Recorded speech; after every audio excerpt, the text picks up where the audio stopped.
I'm Krish. What I'm planning to do today is talk to you a little bit about ADKAR.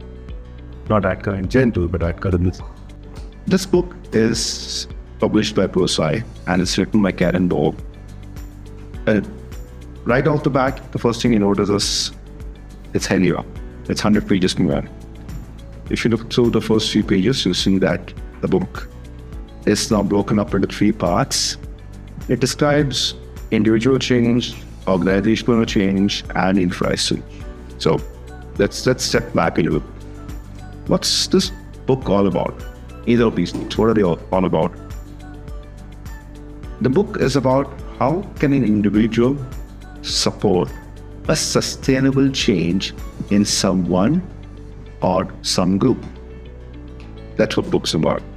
Notice the choice of words. It's about sustainable change. It's about change that sticks. And the premise, the central premise around this book is the ADKAR part, which, as you might know, is an acronym for awareness, desire, knowledge, ability, reinforcement.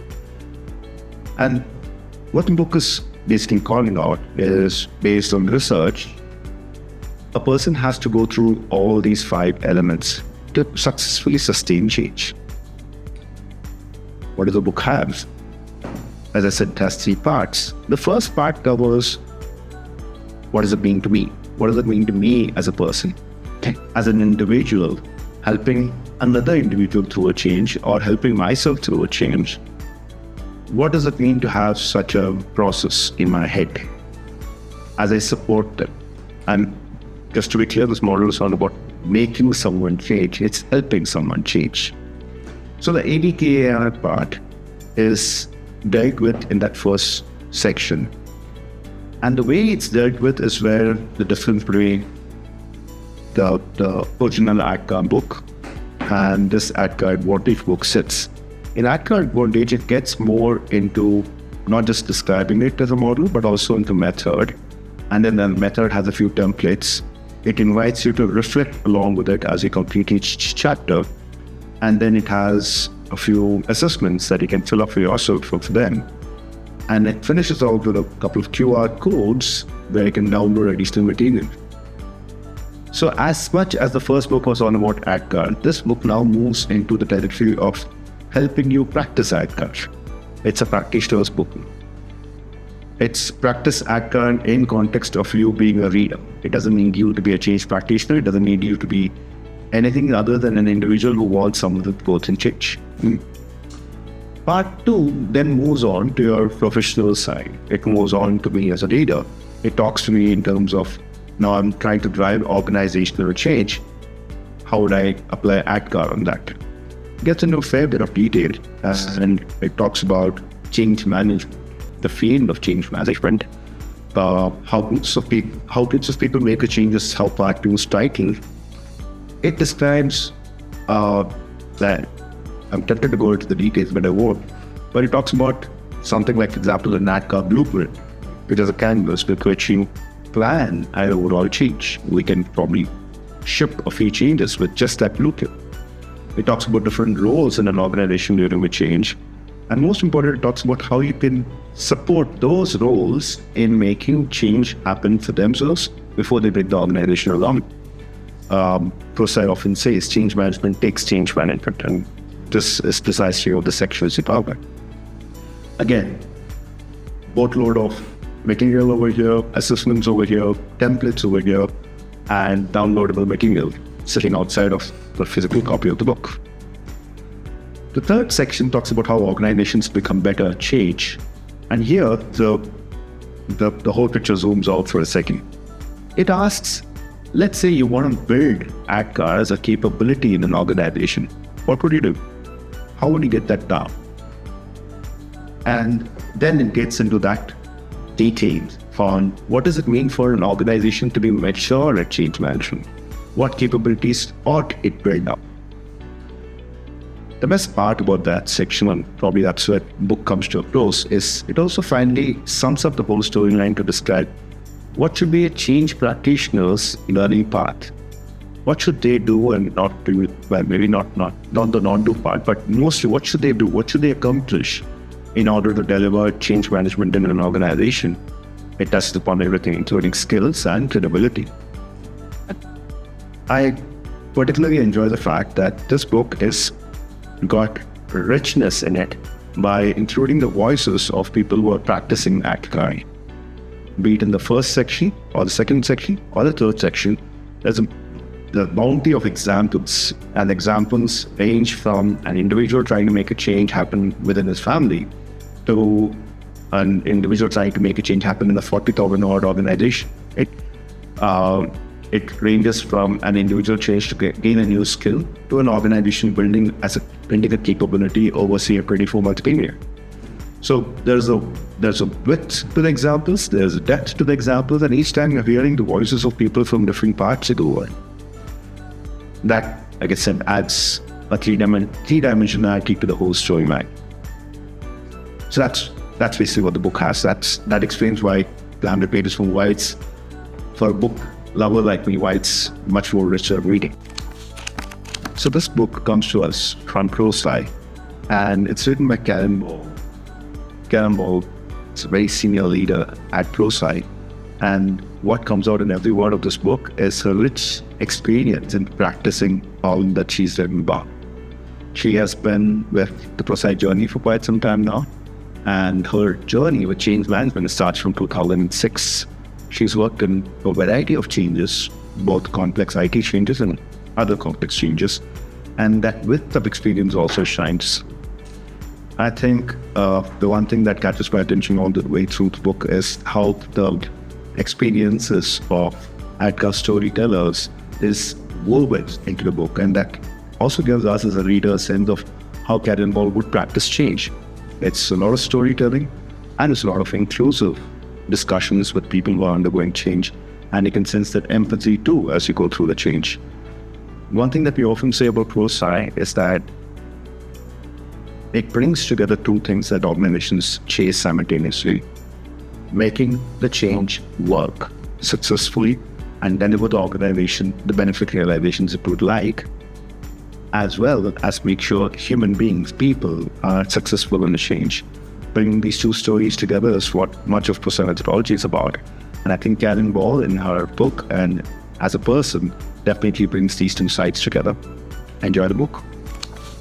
My commentary on how I see this book's tone, I think this book has moved a little closer to being a practitioner's training book as compared to the earlier book. The earlier book was a business book, was a book that describes ADKAR, that describes its application. It's the source of everything that we know of ADKAR.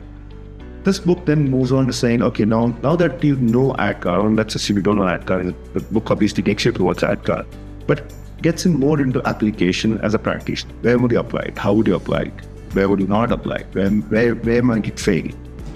So to that extent, it gets closer to, that's why I'm saying tools and assessments and models. It's more about how do you practice it? How do you go out and practice it? And hence the voices of many people who use ADKAR.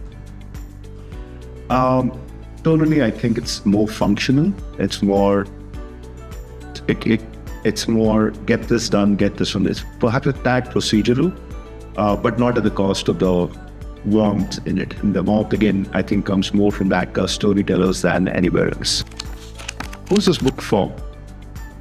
In my head, this book is for people who have never done change before, but let me rephrase that. People who are doing change but not intentional, not as a practice, not as a method. Right? For them, this book would be very valuable because it takes you through all the way from what does ADKAR to all the way to what will it look like if we are all doing ADKAR all the time. It is for the experienced practitioner because, as you would expect, the book does go back to the basics and helps me, for example, understand why I do what I do and what are nuances in it that might have escaped me. Is it for someone who doesn't have business knowledge? Perhaps yes, perhaps no. The first part for me is for any individual who's working to change any environment they belong with. As an individual, I'm a part of my family. I'm also part of my community. I'm also a part of very many groups, right? And all those situations I'm in, all those roles I inhabit include change. So I think that first part of the book is valuable for anyone who works up any part of any organization. And by the same token, so is the second part of the book, which talks about organization change. What do I mean by an organization? That can be the sports team that you run every weekend, right? So I think 2/3 of the book at least is applicable for pretty much anyone who's getting things done. The third part is probably for someone who's trying to build organizational capability, who's trying to have the long play, who's trying to say that my organization needs this as a competence.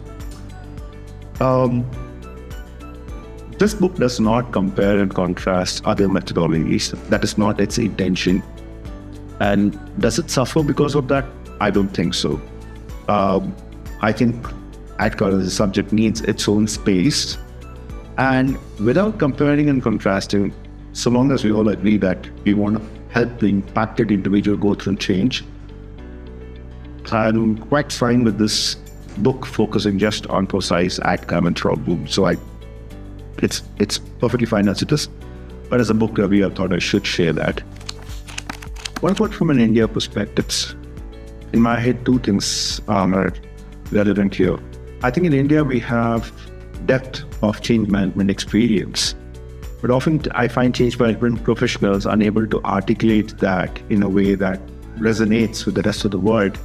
And I think a book like this gives us common language to describe how we can support change, how we do support change. So I think change management professionals or professionals who are engaged in change management, both those groups would have an invaluable experience out of reading this book. The other comment I would make is I think the AD part of ADKAR, the ADKAR model, is something that resonates hugely with India in terms of Indian culture. The fact that of all possible change models in this one, the D part, desire, describes a person's willingness to be a part of the change. And I think that is something that connects hugely with the Indian environment, where we seek influence, we seek inclusion, we seek people to voluntarily join in with the change, rather than change being applied upon people or deployed upon people. So I think from an application perspective, ADKAR is very well suited to the Indian environment. Language notwithstanding, I think fundamentally it's not a matter of translation. I think understanding ADKAR is of value to any organization based out of India, be it an Indian organization or a subsidiary from elsewhere. It has a high degree of bench. Where would you go to after this book? What would you do next? I think as generous as this book is, the next stage from here is, I get this. I get ADKAR. It's not just an individual methodology, it's something more than that. Now, specifically, how do I go and practice this in an organization? I've got an ERP coming up. I've got a change in how my organization handles diversity. I've got a change in my manufacturing process. What do I do with those? I think if you are a reader and you've gone through this, I think perhaps thinking more specifically about different kinds of changes, different places in which you might make changes, like regional differences do make a difference, different industries in which you might make changes, all those adaptations, I think that's probably the next place to go. The book, again, generously quotes a lot of research, and perhaps learning of the research is the next place to go, as I mean. In sum, I would say that this book is good because it's very, very good. Because it spans a journey from an individual change to organizational change to building it as a capability for the whole organization. It truly demonstrates a holistic part of Prosci's methodology. I'm reading it for a third or fourth time, and I'll probably read it 3 more times before I get comfortable with having digested most of it. I hope you read this. I hope you read some book or any book. Books are wonderful. And as a book lover, pick up a book and start it.